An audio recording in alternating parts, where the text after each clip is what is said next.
Ito yung pangalawa. Okay na yan kuya, ano? Pangalawa.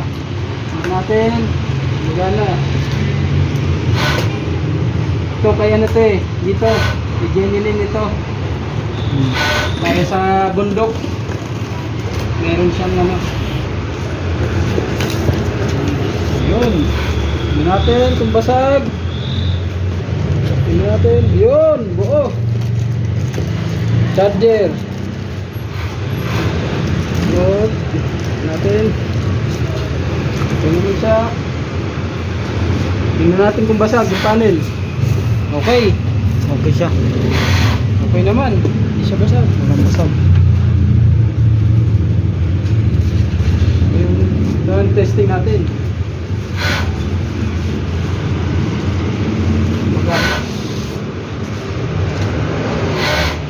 Wala naman siyang ano. Testing natin kung gumagana. Power 11. Oh, Saan ba yun? medyo full charge. Medyo mataas-taas to. DC dyan. DC kuya ito. Ay, ha. Charge. Ito ang DC na ito.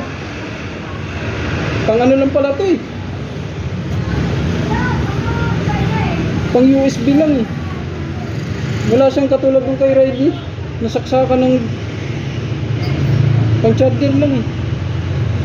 Ito lang yung pang DC niya kuya. USB. May charge sa kuryente. AC lang siya. Nag-charge sa kuryente. Ito. Ito kuya. Yung testing natin. Medyo mas mataas to. 11 volts siya. Tingnan natin. Gagana itong electric fan. On natin AC. 1, 2, 3. Magana. Magana.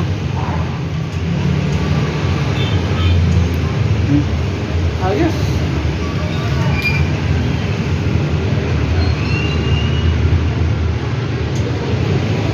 Okay.